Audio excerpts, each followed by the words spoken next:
बच्चे जब बाहर की चटपटा स्नैक्स या फास्ट फूड्स खाने की जिद करते हैं तो कई बार माँ बाप उनको कहते हैं कि ये सब अनहाइजेनिक है और इसे खाने से तबीयत खराब होगी, जिससे कई बार बच्चे मान भी जाते हैं। लेकिन वही माँ बाप जब स्नैक्स या फास्ट फूड्स खुद खाते हैं तो हाइजीन या अपने तबीयत के बारे में नहीं सोचते। इसका कारण है फास्ट फूड, स्नैक्स और रेस्टोरेंट में मिलने वाली चटपटा खाने की लत।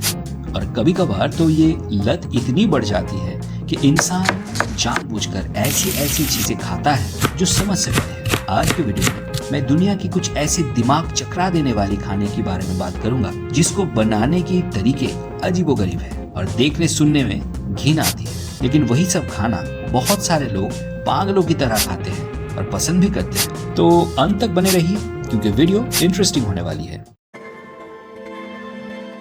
ओनिगिरी जापान की एक बहुत ही स्टेपल फूड या प्रमुख भोजन में से एक है। हमारे देश की राइस और रोटी की तरह बॉइल्ड राइस की मुट्ठी भर मोल्ड के अंदर वेजिटेबल्स और मीट या फिर फिश को स्टफिंग करके फिर थोड़ा सिरप और क्रीम मिला के हाथों से चपटा करके अलग अलग शेप देने के बाद उसे समुद्र में उगने वाले एक खास पत्ता या सीवीड से रैप करके बनाया जाता है, जो काफी स्वादिष्ट भी है। लेकिन उसी ओनिगिरी की एक स्पेशल वर्जन है जिसे आर्मपिट राइस बॉल भी कहा जाता है, क्योंकि इस टाइप के ओनिगिरी को बनाने के समय उसे मानव शरीर के पसीनों से सेका जाता है और पसीना भी सिर्फ और सिर्फ कांख या बगल का पसीना ही यूज किया जाता है। इस काम के लिए यंग और मेडिकली फिट लड़कियों को हायर किया जाता है और खाना बनाने से पहले उन लड़कियों की बॉडी को डिसइंफेक्टेंट किया जाता है।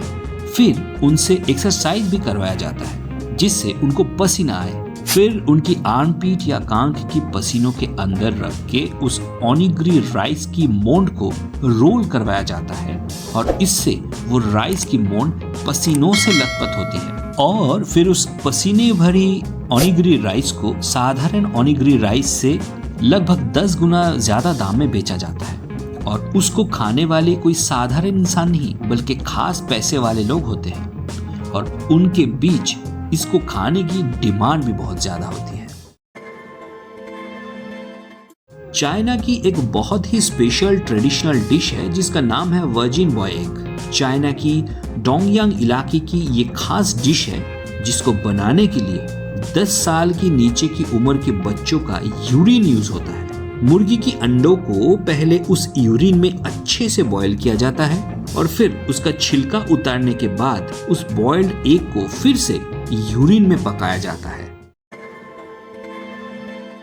चाइना की ही एक और भयंकर रेसिपी है सेंचुरी एग नाम का। नाम में सेंचुरी है लेकिन ये 100 साल पुराना अंडा नहीं है, पर सड़ा हुआ जरूर है। इस खाने की रेसिपी में अंडे को कई महीनों तक सड़ाया जाता है, मिट्टी, राख और चूना के अंदर डाल के। और अंडे इतने सड़ जाते हैं कि उस अंडे की पीला भाग काली हो जाती है और सफेद भाग ब्राउन हो जाती है और बहुत ही बुरी बांस मारती है, लेकिन फिर भी खाने वाले इसे दबा के खाते हैं। टंगसुल नाम की एक कोरियन वाइन है जो सालों पहले मेडिसिन की तरह यूज होती थी पर आजकल ज्यादा यूज नहीं होती है। उस वाइन को बनाया जाता है छोटे बच्चों की पू या मल से। 4 से 7 साल की उम्र के बच्चों के मल को 3 से 4 दिन तक रेफ्रिजरेट करके फिर पानी के अंदर डाल के उस पानी को खास तरीके से फर्मेंट किया जाता है और फिर उसके साथ चावल और कुछ मेडिसिनल इंग्रेडिएंट्स मिला के उसे फिर से 7 दिन तक फर्मेंट करने के बाद फाइनल टंगसुल वाइन प्रस्तुत होता है। महंगा होने के साथ साथ इस वाइन का एज मेडिसिन भी यूज होता है।